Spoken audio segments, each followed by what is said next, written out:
Hey, it's a Helmet Collector here. In today's video, we're going to take a look at the 2-pound death card for Josef Bene. So without further ado, we'll go ahead and get started. And right off the bat, we have a really nice photo of Josef. You don't see photos like this very often. So he is carrying his Mauser there. He has these swallows nests on his shoulders, indicating that he was part of the regimental or divisional band. He's wearing a Stahlhelm. And he appears to be, standing on duty outside of some sort of brick building, maybe a barracks building of some kind. And also the fact that it's a rectangular, very thin and tall photo is unusual. Usually on death cards, they're a square or a very thick rectangle, or, sometimes they're an oval. But I don't think I've ever seen one that's this shaped before. So very cool. You don't see these equipment shots very often. And moving to the description here, in pious remembrance and prayer to Josef Bene, Stabsgefreiter in a Gebirgsjager Regiment, bearer of the War Merit Cross Second Class with Swords, the Romanian Medal for Bravery, and the Infantry Assault Badge. Born December 15th, 1914 in Hemmendorf. Fell on January 12th, 1944 by Vinnytsia, Ukraine.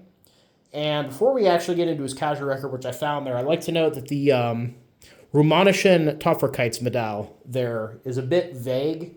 There's no specific Romanian medal that ties to. There are three possibilities. One is that that's a reference to the Crusade Against Communism medal, which I actually did a video on back in militaria March. Is that last year or this year? I can't even remember. I'll try to link it up above. That could also be the Romanian Cross for Bravery, and it could also be the Romanian Medal for Manliness and Loyalty, which is a great name for a medal. I was not familiar with that one until I was trying to figure out what this is. So yeah, a bit unclear which those were. German soldiers did qualify for those medals. They were fighting alongside Romanian forces. So Josef here, being in a Gebirgsjager unit and having fought in Ukraine, where units of the Romanian army were, that all lines up with him having served alongside them at some point. Now, moving to his casualty record itself, he was a member of the 12th Company of Gebirgsjager Regiment 13, which is part of the 4th Gebirgs Division. And he would die of shrapnel and gunshot wounds to the leg and elbow at a hospital in Tarboff, which is 25 kilometers north of Vinnytsia, Ukraine, which matches with Vinnytsia that we saw here. Now, I do actually have a unit history for the 4th Gebirgs Division, which is Gebirgssoldaten unter dem Zeichen des Enzian by Roland Kaltenegger, which is the Schicksalsweg und Kampf der 4th Gebirgs Division, 1940-1945. Very nice series of books on the Gebirgs divisions. I have a few of these. Now, there isn't a ton for early January 1944 when Josef is killed.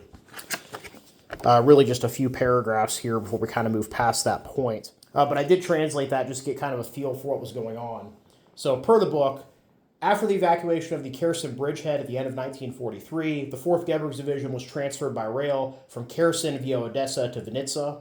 The division units that were unloaded first had to be thrown into the HKL, which is the defensive line, immediately without being allowed a respite, in order to shore up the extremely threatened sector of the front. The focus of the Russian attacks was particularly against the 4th Gebirgs Division, as the enemy attempted to break through to Vinnytsia via Voknovka. After several days of extremely hard fighting and bitter cold, the 13th and 91st Gebirgsjager Regiments succeeded in holding the positions of the NZN Division against heavy Russian attacks, supported by tanks and attack aircraft. So even though we don't get a ton of action reports there, we know that the unit is fighting a defensive battle in the area of Vinnytsia, and that the 13th was one of the regiments involved. So that all lines up perfectly with the information we have on Josef. Before I move on here, I do have a couple other cards for members of the 4th Gebirgs Division. Josef Haben was an Obergefreiter in the 2nd Company of Gebirgsjager Regiment 91. He was killed by a gunshot to the heart at Elisa Votovsky, Ukraine, on November 2nd, 1941. Matthias Selmayr, who was a Sanitäter in the 11th Company of Gebirgsjager Regiment 13, died at Nova Pavlovka on November 3rd, 1941, so just a day after Josef. Benjamin Langenwald was a Jaeger in the 15th Company of Gebirgsjager Regiment 13 and died from a headshot at Goich, Russia on November 1st, 1942. Ludwig Braun was an Obergefreiter in Gebirgsjager Regiment 91, died during brain surgery, which was attempting to remove shrapnel that had entered his brain through his left eye at Odessa on January 20th, 1944, so barely a week after Josef was killed. Now moving to the bottom of the card here. Dear parents and siblings, I will not return home to you anymore. My last thought, my last look, rushed back to you. When I died in enemy territory, no one reached out to me their hand, but before my sight was broken, I saw heaven open. Heart of Jesus, I trust in you, which is a 300 days indulgence. Lord, give him eternal rest, our Father.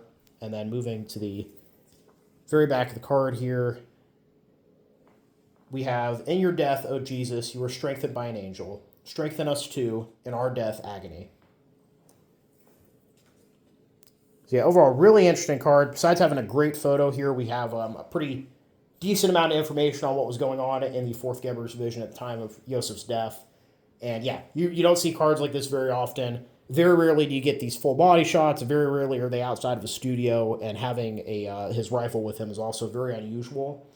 I have a handful of death cards where people are posing with rifles. I have a couple where they're posing with swords. I have a few where you can see a holstered handgun on their hips, but I have not been able to find one with somebody holding a handgun of some kind or a submachine gun or a machine gun. For obvious reasons, those aren't the kinds of pieces of equipment that you're generally brandishing even in a portrait studio. But I'm sure that there might be one existing out there somewhere. I just haven't found it yet. But yeah, overall, I hope you guys all enjoyed the video. Please leave a comment down below. Love hearing from you. Thank you all for watching. Happy collecting, and I will see you all again very soon.